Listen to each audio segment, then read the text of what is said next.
ಲಕ್ಷ್ಮೀ ಸಿಯಾಮಿ ಕಿಚನಿಗೆ ನಿಮಗೆ ಸ್ವಾಗತ.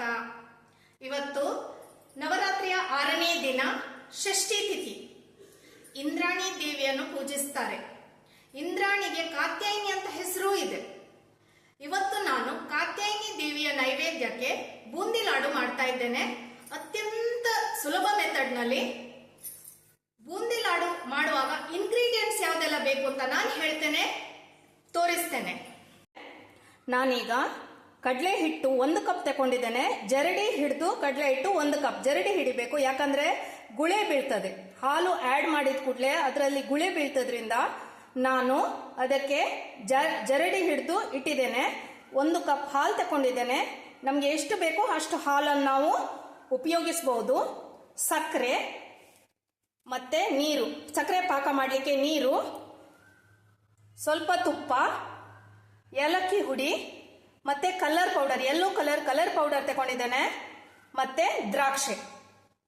ಇದಿಷ್ಟು ಮೇನ್ ಇಂಗ್ರೀಡಿಯೆಂಟ್ಸ್.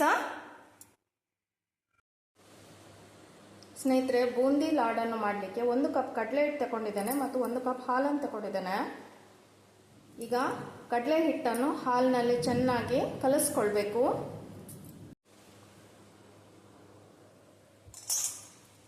ನೋಡಿ ಸ್ನೇಹಿತರೆ, ಈ ರೀತಿಯಲ್ಲಿ ಕಲಿಸ್ಕೊಳ್ಬೇಕು. ಇಷ್ಟು ಕನ್ಸಿಸ್ಟೆನ್ಸಿ ಸಾಕು.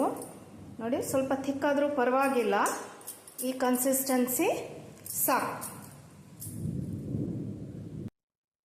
ಕಡಲೆ ಹಿಟ್ಟನ್ನು ನಾನೀಗ ಎಣ್ಣೆಯೊಳಗೆ ಹಾಕ್ತಾ ಇದ್ದೇನೆ. ಬೂಂದಿಯನ್ನು ನಾನು ಈ ರೀತಿ ಹುರಿದಿಟ್ಟಿದ್ದೇನೆ. ತುಂಬ ಕುರ್ಕುರಿಯಾಗಿದೆ, ತುಂಬ ಕ್ರಿಸ್ಪಿ ಆಗಿದೆ. ಈಗ ಇದನ್ನು ನಾನು ಮಿಕ್ಸಿಯಲ್ಲಿ 1 ಸುತ್ತು ತಿರುಗಿಕೊಳ್ತೇನೆ. ಈಗ ಎಲ್ಲ ಹೆಚ್ಚು ಕಡಿಮೆ ಒಂದೊಂದು ಶೇಪಲ್ಲಿ ಉಂಟು. ಆವಾಗ ಎಲ್ಲವೂ ಕೂಡ ಒಂದೇ ಶೇಪಲ್ಲಿ ಬರ್ತದೆ.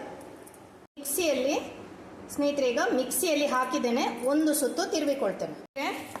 ಈಗ ಅಂಟು ಬಂದಿದೆ ಸಕ್ಕರೆ ಪಾಕಕ್ಕೆ. ಈಗ ನಾವಿದನ್ನು ಬೂಂದಿಯನ್ನು ಇದಕ್ಕೆ ಹಾಕ್ತಾ ಇದ್ದೇನೆ.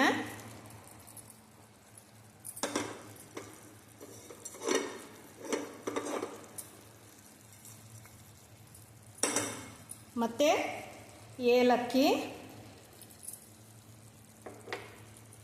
ಮತ್ತೆ ಸ್ವಲ್ಪ food colour, yellow colour food colour,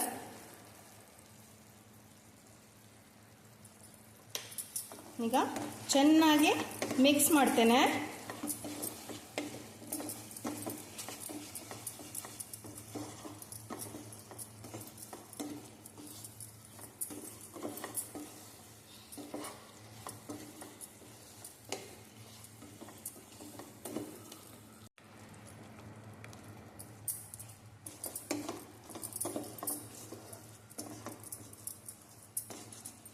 ಆಗಿದೆ ಇದು.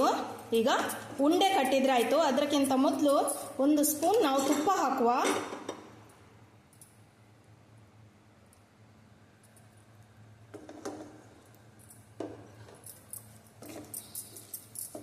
ಆಗಿದೆ, ರೆಡಿ ಆಗಿದೆ. ನೋಡಿ ಸ್ನೇಹಿತರೆ, ಈಗ ಚೆನ್ನಾಗಿ ಉಂಡೆ ಕಟ್ಲಿಕ್ಕೆ ಕೂಡ ಬರ್ತಾ ಉಂಟು. ತಣ್ಣಗಾದ ನಂತರ ಮಾತ್ರ ಉಂಡೆ ಕಟ್ಟಬೇಕು. ಬಿಸಿ ಬಿಸಿ ಇರುವಾಗ ಉಂಡೆ ಕಟ್ಟಲಿಕ್ಕೆ ಹೋಗಬೇಡಿ, ಆಗೋದಿಲ್ಲ. ನೋಡಿ, ಶೇಪ್ ಕೂಡ ಚೆನ್ನಾಗಿ ಬಂದ್ಬಿಟ್ಟಿದೆ.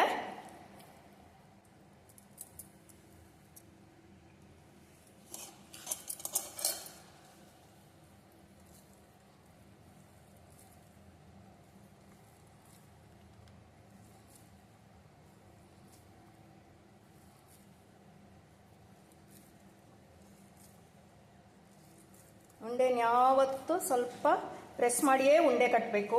ನೋಡಿ, ಚಂದದಲ್ಲಿ ಶೇಪ್ ಬರ್ತಾ ಉಂಟು. ಈಗ